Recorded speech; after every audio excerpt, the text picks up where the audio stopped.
ശിവായ ഭദ്രാമൃതത്തിലേക്ക് ഏവർക്കും സ്വാഗതം. സത്യശ്ചിന്ന ശിര എന്ന ധ്യാനത്തിൻ പ്രകാരം നാം കണ്ടു. അപ്പോൾ വെട്ടിയെടുത്ത ശിരസ് കൃപാണം മുതലായ ആയുധങ്ങളാൽ ശോഭിക്കുന്ന ഭഗവതി എങ്കിൽ, രക്താംഗി എന്ന ധ്യാനത്തിൻ പ്രകാരം അസുര നിഗ്രഹാനന്തരമുള്ള ദേവിയുടെ കോപാവേശത്തെയാണ് കാണിക്കുന്നത്. മൂർദ്ധമായ ഒന്നിലേക്കുള്ള നിരന്തരമായ ക്രോധാവേശം പൂർണ്ണമാക്കിയ ശേഷം അമൂർദ്ധമായ പ്രപഞ്ചത്തിലേക്കുള്ള ശക്തിയുടെ സംഹാരേച്ഛയുടെ ഭാവമാണ് ദേഹം മുതൽ രക്തത്താൽ ആവൃതമായി രക്തവസ്ത്രത്തോടുകൂടി ഭഗവതി ചണ്ഡദ്രംഷ്ടയായാണ് നിൽക്കുന്നത്. അഥവാ ക്രൂരമായ ഭാവാവേശത്തിൽ ഘോരാട്ടഹാസത്തോടുകൂടി ശത്രുക്കളുടെ പ്രാണനെ ഹനിക്കുന്നവളായിട്ടാണ്. നമ്മുടെ സ്ഥൂലദേഹത്തിലെ ജീവനാധാരമായിരിക്കുന്ന പ്രധാന ഘടകമെന്നത് രക്തമാണ്. രക്തത്തിനുപരിയായിരിക്കുന്ന ദേഹത്തിലെ സംവിത്ത് എന്നത് കുറെ കൂടി സൂക്ഷ്മമാണ്. ആയത് രഹസ്യാത്മകമായതുകൊണ്ട് പര എന്ന് സംക്ഷേപിക്കാം.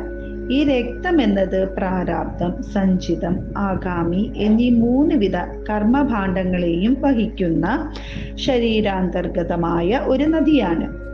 മുൻജന്മാന്തര കർമ്മഫലം, ഇപ്പോൾ ചെയ്തുകൊണ്ടിരിക്കുന്നതും ഇനി ചെയ്യാൻ പോകുന്നതുമായ എല്ലാ കർമ്മങ്ങളുടെയും മൂലരൂപം രക്തത്തിൽ സൂക്ഷ്മാവസ്ഥയായിരിക്കുന്നു.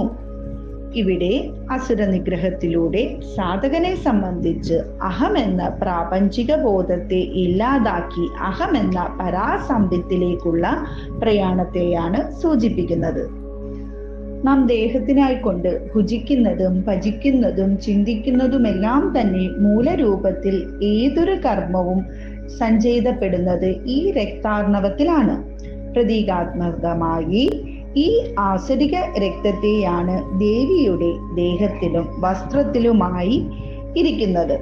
ഓരോ അസുര നിഗ്രഹവും മറ്റൊരു തരത്തിൽ മുക്തി തന്നെയാണ്. സഹസ്രനാമത്തിൽ രക്തപ്രിയ, രക്തവൃഷ്ടി വിധായിനി എന്ന നാമങ്ങളൊക്കെ ഉണ്ട്.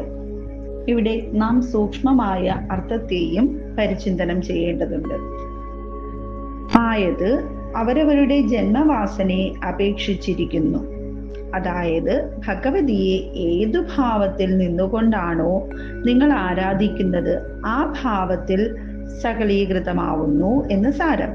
ചുരുക്കി പറഞ്ഞാൽ ശത്രുണാം പ്രാണഹന്ത്രീം എന്ന് പറയുമ്പോൾ അത് ആന്തരികമോ ബാഹ്യമോ എന്നത് സാധകനെ സംബന്ധിച്ചുള്ളതും തികച്ചും വ്യക്തിഗതവും ഗുരുപരമ്പരാ നിർദ്ദേശവുമാണ്.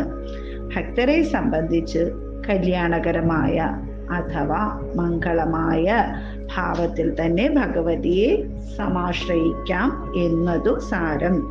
നന്ദികേശ്വര പ്രണാമം. ഭഗവാൻ ശൂരപാണി.